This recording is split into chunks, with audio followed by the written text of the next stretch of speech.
ನಮ್ಮ ಸ್ಕಿನ್ ತುಂಬ ಗ್ಲೋಯಿಂಗ್ ಆಗಿ ಶೈನಿಯಾಗಿ ಪಲ್ಪಲ ಅಂತ ಹೊಳಿಬೇಕಾ? ಹಂಗಾದ್ರೆ ಮನೆಯಲ್ಲೇ ಸಿಂಪಲ್ ಆಗಿ ಬರೀ 3 ಇಂಗ್ರೀಡಿಯೆಂಟ್ ಹಾಕ್ಬಿಟ್ಟು ಈ ಥರ ಒಂದ್ಸತಿ ಟ್ರೈ ಮಾಡಿ. ತುಂಬ ಚೆನ್ನಾಗಿ ನಮ್ಮ ಸ್ಕಿನ್ ಅನ್ನೋದು ಗ್ಲೋ ಅನ್ನೋದಾಗುತ್ತೆ. ಇನ್ಸ್ಟೆಂಟಾಗಿ ಕೂಡ ನಾವೆಲ್ಲಾದ್ರೂ ಹೋಗಬೇಕು ಫಂಕ್ಷನ್ಸ್ಗೆ, ಮ್ಯಾರೇಜ್ಗೆ, ಪಾರ್ಟಿಗೆ ಇಲ್ಲೇನಾದ್ರೂ ಆ ಥರ ಎಲ್ಲ ಸಡನ್ನಾಗಿ ಪ್ಲ್ಯಾನ್ ಏನಾದರೂ ಇದ್ದರೆ ಪಾರ್ಲರ್ಗೆ ಹೋಗೋ ಟೈಮ್ ಇರಲ್ಲ ಅನ್ನೋರು ಈ ಥರ ಒಂದ್ಸತಿ ಟ್ರೈ ಮಾಡಿ. ತುಂಬ ಚೆನ್ನಾಗಿ ಯೂಸ್ ಆಗುತ್ತೆ ಈ ಫೇಸ್ ಪ್ಯಾಕ್ ಅನ್ನೋದು. ಮಾಡೋದು ಅಷ್ಟೇ ತುಂಬ ಈಸಿಯಾಗಿ ಮಾಡ್ಕೊಂಬಿಡ್ಬೋದು. ಇದರಲ್ಲಿ ಸೈಡ್ ಎಫೆಕ್ಟು ಏನೂ ಇರೋದಿಲ್ಲ. ಮನೇಲಿರೋ ಪದಾರ್ಥಗಳಿಂದಲೇ ಆರಾಮಾಗಿ ಮಾಡ್ಕೋಬೋದು. ನಮ್ಮ ಸ್ಕಿನ್ ಅನ್ನೋದು ನ್ಯಾಚುರಲ್ ಆಗಿ ಗ್ಲೋ ಇರುತ್ತೆ. ನಮ್ಮ ಸ್ಕಿನ್ ಯಾವತ್ತಾದ್ರೂ ಅಷ್ಟೇ ನ್ಯಾಚುರಲ್ ಆಗಿ ಗ್ಲೋ ಬರೋದ್ರಿಂದ ಅದು ಪರ್ಮನೆಂಟ್ ಆಗಿರುತ್ತೆ. ಸಡನ್ ಪಾರ್ಲರ್ಗೆ ಹೋಗ್ಬಿಟ್ಟು ಒಂದು ಫೇಶಿಯಲ್ ಮಾಡಿಸ್ಕೊಳ್ಳೋದ್ರಿಂದ ಅದು ಅಟ್ ಪ್ರೆಸೆಂಟ್ ಟೆಂಪ್ರವರಿ ಅಷ್ಟೇ, ಅಷ್ಟೊಂದು ಗ್ಲೋ ಸಿಗೋದಿಲ್ಲ. ಬಟ್ ಈ ಥರ ಒಂದ್ಸತಿ ಟ್ರೈ ಮಾಡಿ. ನಾನೊಂದು ಅರ್ಧ ಅಷ್ಟು ಆಲೋವೆರಾ ತೊಗೊಂಡಿದ್ದೀನಿ, ನ್ಯಾಚುರಲ್ ಆಗಿರೋದು ಪಾಟಲ್ಲಿ ಹಾಕ್ಕೊಂಡಿರ್ತೀವಲ್ಲ ಆ ಥರದ್ದು. ಅದ್ರ ಒಳಗಡೆ ಇರೋದು ಲೋಳೆ ಬರುತ್ತಲ್ಲ ಅದನ್ನು ಸಪ್ರೇಟ್ ಮಾಡ್ಕೊತಾ ಇದ್ದೀನಿ ಮಿಕ್ಸಿ ಜಾರ್ ತೊಗೊಂಡು. ಒಂದು ಚಿಕ್ಕದೊಂದು ಆಲೂಗಡ್ಡೆ ತೊಗೊಂಡಿದ್ದೀನಿ. ಆಲೂಗಡ್ಡೆನೂ ಸಿಪ್ಪೆ ಎಲ್ಲ ತೆಗೆದ್ಬಿಟ್ಟು ಅದನ್ನು ಸಿಪ್ಪೆ ತೆಗೆದುಕೊಂಡು ಒಂದು ಚಿಕ್ಕದೊಂದು ಆಲೂಗಡ್ಡೆ ಸೇರಿಸ್ಕೊತಾ ಇದ್ದೀನಿ. ಒಂದು ಸತಿ ಫೇಸ್ ಪ್ಯಾಕ್ಗೆ ನೆಕ್ಗೆ ಸರೋಗುತ್ತೆ. ಆ ಸಿಪ್ಪೆ ತೆಗೆದ್ಬಿಟ್ಟು ಚಿಕ್ಕದಾಗಿ ಪೀಸ್ ಮಾಡಿಕೊಂಡು ತುರುಗ್ಬಿಟ್ಟಾದರೂ ಹಾಕ್ಕೋಬೋದು, ಇಲ್ಲಾಂದರೆ ಮಿಕ್ಸಿ ಜಾರ್ಗಾದರೂ ಹಾಕ್ಕೋಬೋದು. ನಾವು ಆಲೋವೆರಾ ಇದು ಕೂಡ ಆ ಮಿಕ್ಸಿಗೆ ಹಾಕ್ಕೋಬೇಕಲ್ಲ, ಒಟ್ಟಿಗೆ ಸೇರಿಸ್ಕೊಂಡು ಚಿಕ್ಕ ಚಿಕ್ಕದಾಗಿ ಕಟ್ ಮಾಡ್ಕೊಂಡು ಮಿಕ್ಸಿಗೆ ಹಾಕ್ಕೋಬೇಕು. ಒನ್ ಟೈಮ್ಗಾದರೆ ಆರಾಮಾಗಿ ಈ ಥರ ಮಾಡ್ಕೋಬೋದು. ಇದು ವಾರಕ್ಕೊಂದ್ಸತಿ ನಾವು ಮಾಡೋದ್ರಿಂದ ಎಷ್ಟೇ ಡಾರ್ಕ್ ಸರ್ಕಲ್ ಇದ್ದರೂ ಕೂಡ, ಮತ್ತು ಪಿಗ್ಮೆಂಟೇಷನ್ನು ಮತ್ತು ನೆಕ್ ಭಾಗ, ಕತ್ತು ಭಾಗ ಎಲ್ಲ ಫುಲ್ಲು ಡಾರ್ಕ್ ಇರುತ್ತೆ, ಅದೆಲ್ಲ ಕ್ಲಿಯರ್ ಆಗುತ್ತೆ. ಪರ್ಮನೆಂಟಾಗಿ ಇದು ಗ್ಲೋಯಿಂಗ್ ಅನ್ನೋದು ಸಿಗುತ್ತೆ. ನ್ಯಾಚುರಲ್ ಆಗಿ ತುಂಬ ಈಸಿಯಾಗಿ ಕೂಡ ಮಾಡ್ಕೊಂಬಿಡ್ಬೋದು. ಆರಾಮಾಗಿ ವಾರಕ್ಕೆ ಒಂದು ಸತಿ ಮಾಡ್ಕೊಂಡ್ರೂ ಪರವಾಗಿಲ್ಲ. ಟೈಮ್ ಇಲ್ಲ ಅನ್ನೋರಾದರೆ 15 ದಿವ್ಸಕ್ಕೆ ಒಂದ್ಸತಿ ಟ್ರೈ ಮಾಡಿ. ತುಂಬ ಚೆನ್ನಾಗಿ ರಿಸಲ್ಟ್ ಅನ್ನೋದು ಸಿಗುತ್ತೆ. ಇದು ಮಿಕ್ಸಿಗೆ ಎಷ್ಟು ನುಣ್ಣಗಾಗುತ್ತೋ ಅಷ್ಟು ನುಣ್ಣಗೆ ನೀರು ಹಾಕ್ಕೊಳ್ತೀರಾ ಹಾಕ್ಕೊಳ್ಳಿ. ಹಾಕ್ಕೊಂಡು ಇದು ಕಾಫಿ ಫಿಲ್ಟ್ರ್ ಬರುತ್ತಲ್ಲ ಅದರಲ್ಲಿ ಸೋದಿಸ್ಕೋಬೇಕಾಗುತ್ತೆ. ಇಲ್ಲಾಂದರೆ ಒಂದು ಕಾಟನ್ ಬಟ್ಟೆ ಇದ್ದರೆ ಕೂಡ ಅದರಲ್ಲಿ ಸೋದಿಸ್ಕೋಬೋದು. ಬಟ್ ಈ ಥರ ಫಿಲ್ಟ್ರದ್ದು ಇದ್ದರೆ ಅದರಲ್ಲೇ ಹಾಕ್ಕೊಂಡು ಒಂದು ಸ್ಪೂನ್ ತೊಗೊಂಡು ಚೆನ್ನಾಗಿ ಮಿಕ್ಸ್ ಮಾಡ್ತಾಯಿದ್ರೆ ನಮಗೆ ಅದರ ರಸ ಅನ್ನೋದು ಸಿಗುತ್ತೆ. ಬಟ್ ಸ್ವಲ್ಪ ಲೇಟ್ ಆಗುತ್ತೆ, ಯಾಕಂದರೆ ನಾವು ಆಲೋವೆರಾ ಹಾಕಿರ್ತೀವಲ್ಲ ಅದೊಂಥರ ಜೆಲ್ಲಿ ಥರ ಇರುತ್ತೆ.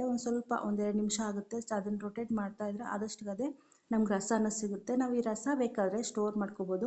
ಒಂದು ಗಾಜ್ ಕಂಟೈನರಲ್ಲಿ ಹಾಕ್ಬಿಟ್ಟು ನಾವು ಸ್ಟೋರ್ ಮಾಡಿಕೊಂಡ್ರೆ ಆವಾಗವಾಗ ಹಾಕ್ಕೊಂಡು ಆರಾಮಾಗಿ ಇದನ್ನು ಮಾಡ್ಕೋಬೋದು. ನಾವು ಫೇಸ್ ಪ್ಯಾಕ್ ಥರ ಒಂದು ಸ್ವಲ್ಪ ಜಾಸ್ತಿ ಬೇಕು ಅಂದರೆ ಒಂದು ಸ್ವಲ್ಪ ಆಲೋವೆರಾ, ಆಲೂಗಡ್ಡೆ ಅನ್ನೋದು ಇನ್ನೊಂದು ಎಕ್ಸ್ಟ್ರಾ ಸೇರಿಸ್ಕೊಂಡ್ರೆ ನಾವು ಆರಾಮಾಗಿ ಇದನ್ನು ಒಂದು ಗಾಜ್ ಕಂಟೈನರಲ್ಲಿ ಸ್ಟೋರ್ ಮಾಡ್ಕೋಬೋದು.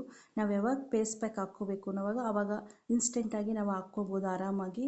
ತುಂಬ ಚೆನ್ನಾಗಿ ರಿಸಲ್ಟ್ ಅನ್ನೋದು ಸಿಗುತ್ತೆ. ಜಾಸ್ತಿ ಡಾರ್ಕ್ ಸರ್ಕಲ್ಲು ಮತ್ತು ಓಪನ್ ಪೋರ್ಸ್ ಎಲ್ಲ ಇರುತ್ತಲ್ಲ ಅದೆಲ್ಲ ಕ್ಲಿಯರ್ ಆಗುತ್ತೆ. ಮತ್ತು ರಿಂಕಲ್ಸ್ ಕೂಡ ಅಷ್ಟೇ ಕ್ಲಿಯರ್ ಆಗುತ್ತೆ. ಇದರಿಂದ ತುಂಬ ಚೆನ್ನಾಗಿ ಯೂಸ್ ಆಗುತ್ತೆ. ಇದಕ್ಕೆ ನಾನು 1 ಟೇಬಲ್ ಸ್ಪೂನಷ್ಟು ಕಡಲೆ ಹಿಟ್ಟನ್ನು ಸೇರಿಸ್ಕೊತಾ ಇದ್ದೀನಿ. ಕಡಲೆ ಹಿಟ್ಟು ಹಾಕೋದ್ರಿಂದ ರಿಂಕಲ್ಸ್ ಅನ್ನೋದು ಕ್ಲಿಯರ್ ಆಗುತ್ತೆ. ಮತ್ತು ನಮಗೆ ಇನ್ಸ್ಟೆಂಟ್ ಗ್ಲೋ ಕೊಡೋದಕ್ಕೆ ಹೆಲ್ಪ್ ಆಗುತ್ತೆ. ತುಂಬ ಚೆನ್ನಾಗಿ ಕಡಲೆ ಹಿಟ್ಟಲ್ಲಿ ನಮಗೆ ಗ್ಲೋ ಕೊಡೋದಕ್ಕೆ ಹೆಲ್ಪ್ ಮಾಡುತ್ತೆ. ಇದು ತುಂಬ ಚೆನ್ನಾಗಿ ಯೂಸ್ ಆಗುತ್ತೆ. ಇದು ಕಡಲೆ ಹಿಟ್ಟು ಹಾಕ್ಕೊಂಡ್ಮೇಲೆ ಚೆನ್ನಾಗಿ ಮಿಕ್ಸ್ ಮಾಡ್ಕೋಬೇಕು. ಅದು ಕ್ರೀಮಿ ಟೆಕ್ಸ್ಚರ್ ಬರೋವರೆಗೂ ಚೆನ್ನಾಗಿ ಇದು ಮಿಕ್ಸ್ ಮಾಡ್ಕೋಬೇಕು. ಕಡಲೆ ಹಿಟ್ಟು ಹಾಕಿದ್ಮೇಲೆ ಸ್ಟೋರ್ ಮಾಡಬಾರ್ದು. ಕಡಲೆ ಹಿಟ್ಟು ಆಗೋಕ್ಕಿಂತ ಮುಂಚೆನೇ ನಾವು ಆಲೂಗಡ್ಡೆ ಮತ್ತು ಆಲೋವೆರಾ ಹಾಕ್ಕೊಂಡಿದ್ದೀವಲ್ಲ ಅವೆರಡು ಮಾತ್ರ ರಸ ಬರುತ್ತಲ್ಲ ಅದನ್ನು ಬೇಕಾದ್ರೆ ಸ್ಟೋರ್ ಮಾಡ್ಕೋಬೋದು. ಕಡಲೆ ಹಿಟ್ಟು ಹಾಕಿದ್ಮೇಲೆ ಸ್ಟೋರ್ ಮಾಡೋಕ್ಕೆ ಹೋಗಬೇಡಿ. ಕಡಲೆ ಹಿಟ್ಟು ಹಾಕಿದ್ಮೇಲೆ ಚೆನ್ನಾಗಿ ಇದನ್ನು ಮಿಕ್ಸ್ ಮಾಡ್ಕೋಬೇಕು. ನೋಡಿ ಈ ಥರ ಇರಬೇಕು. ಆರಾಮಾಗಿ ಒಂದು ಫೇಸ್ ಪ್ಯಾಕ್ಗೆ ಮತ್ತು ನೆಕ್ ಹತ್ರ ಕ್ಲೀನಾಗಿ ಸರೋಗುತ್ತೆ. ಒಬ್ರಿಗಾದರೆ ಸರೋಗುತ್ತೆ. ಇದಕ್ಕೆ ಒಂದು 3 ಡ್ರಾಪ್ಸಷ್ಟು ಜೇನುತುಪ್ಪನ ಸೇರಿಸ್ಕೊತಾ ಇದ್ದೀನಿ. ಜೇನುತುಪ್ಪದಿಂದನೂ ಅಷ್ಟೇ ನಮ್ಮ ಸ್ಕಿನ್ ಅನ್ನೋದು ನ್ಯಾಚುರಲ್ ಆಗಿ ಮ್ಯಾಚುರೇಷನ್ ಥರ ಬರುತ್ತೆ. ಸ್ಮೂತಾಗಿ ಗ್ಲೋಯಿಂಗ್ಗೆ ಹೆಲ್ಪ್ ಆಗುತ್ತೆ. ಇದು ತುಂಬ ಚೆನ್ನಾಗಿ ಯೂಸ್ ಆಗುತ್ತೆ ಫೇಸ್ಗೆ. ಇದು ಒಂದ್ಸತಿ ಟ್ರೈ ಮಾಡಿ. ಒಂದು 3 ಡ್ರಾಪ್ಸ್ ಆದರೆ ಸಾಕಾಗುತ್ತೆ. ಹಾಕೊಂಡ್ಮೇಲೆ ಚೆನ್ನಾಗಿ ಇದನ್ನು ಮಿಕ್ಸ್ ಮಾಡ್ಕೋಬೇಕು. ಮಿಕ್ಸ್ ಮಾಡಿಕೊಂಡು ನಮಗೆ ಫೇಸ್ ಕ್ಲೀನಾಗಿ ನಾವು ವಾಶ್ ಮಾಡ್ಕೊಂಡ್ಮೇಲೆ ಒಂದು ಚೆನ್ನಾಗಿ ಇದನ್ನು ಮಸಾಜ್ ಮಾಡಬೇಕು. ಒಂದು 10 ನಿಮಿಷ ಚೆನ್ನಾಗಿ ಮಸಾಜ್ ಮಾಡಬೇಕು. ನಾವು ಯಾವುದೇ ಫೇಸ್ ಪ್ಯಾಕ್ ಹಾಕ್ಕೊಂಡು ನಾವು ಮಾಮೂಲಿ ನಾವು ನ್ಯಾಚುರಲ್ ಆಗಿ ಮನೆಯಲ್ಲಿ ರೆಡಿ ಮಾಡ್ಕೋತೀವಲ್ಲ ಫೇಸ್ ಪ್ಯಾಕ್ ಅನ್ನೋದು, ನಾವು ಎಷ್ಟು ಚೆನ್ನಾಗಿ ಮಸಾಜ್ ಮಾಡ್ತೀವೋ ನಮ್ಮ ಫೇಸ್ ಅನ್ನೋದು ಅಷ್ಟು ಚೆನ್ನಾಗಿ ಗ್ಲೋಯಿಂಗ್ ಆಗಿ ಮತ್ತು ಸ್ಮೂತಾಗಿ ಅನ್ನೋದು ನಮಗೆ ಬರುತ್ತೆ. ನಾವು ಮಸಾಜ್ ಮಾಡೋ ಇದರಲ್ಲಿರುತ್ತೆ. ಯಾಕಂದರೆ ಒಂದೊಂದು ಸತಿ ನಾವು ಫೇಸ್ ಪ್ಯಾಕ್ ಹಾಕ್ಕೊಂಡು ಹಾಗೆ ಬಿಟ್ಬಿಟ್ಟಿರ್ತೀವಿ. ಆ ಥರ ಮಾಡೋಕ್ಕೆ ಹೋಗಬೇಡಿ. ಚೆನ್ನಾಗಿ ಮಸಾಜ್ ಮಾಡಿ.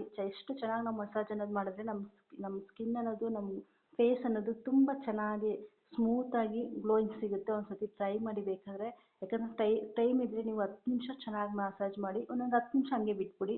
ಮತ್ತೆ ಫೇಸ್ ವಾಶ್ ಮಾಡಿ. ನೀವು ಅದು ಒಂದು ಸತಿ ನಾವು ಅಪ್ಲೈ ಮಾಡಿದ್ರೇ ಗೊತ್ತಾಗುತ್ತೆ ನಮ್ಮ ಸ್ಕಿನ್ ಅನ್ನೋದು ಎಷ್ಟು ಸ್ಮೂತಾಗಿ, ಎಷ್ಟು ಗ್ಲೋಯಿಂಗ್ ಆಗುತ್ತೆ ಅಂದ್ಬಿಟ್ಟು ಅಂತ. ನಾನೊಂದು 10 ನಿಮಿಷ ಚೆನ್ನಾಗಿ ಮಸಾಜ್ ಮಾಡಿದ್ಮೇಲೆ ಒಂದು 10 ನಿಮಿಷ ಹಂಗೆ ಬಿಟ್ಬಿಡಿ. ಬಿಟ್ಬಿಟ್ಮೇಲೆ ಒಂದು ವಾಶ್ ಮಾಡಿಬಿಟ್ಟು ತೋರಿಸ್ತಾ ಇದ್ದೀನಿ ನೋಡಿ ಎಷ್ಟು ಚೆನ್ನಾಗಿ ನಮಗೆ ಗ್ಲೋಯಿಂಗ್ ಅನ್ನೋದು ಸಿಗುತ್ತೆ. ಇದೇ ಥರ ನಮ್ಮ ಫೇಸಿಗೆ ಕೂಡ ಅದೇ ಥರ ಸಿಗುತ್ತೆ. ಒಂದು ಸತಿ ಟ್ರೈ ಮಾಡಿ. ತುಂಬ ಈಸಿಗೆ ಮಾಡ್ಕೋಬೋದು. ಐ ಹೋಪ್ ಈ ವಿಡಿಯೋ ಇಷ್ಟ ಆಗೈತೆ ಅಂದ್ಕೊಂಡಿದ್ದೀನಿ. Thank you for watching.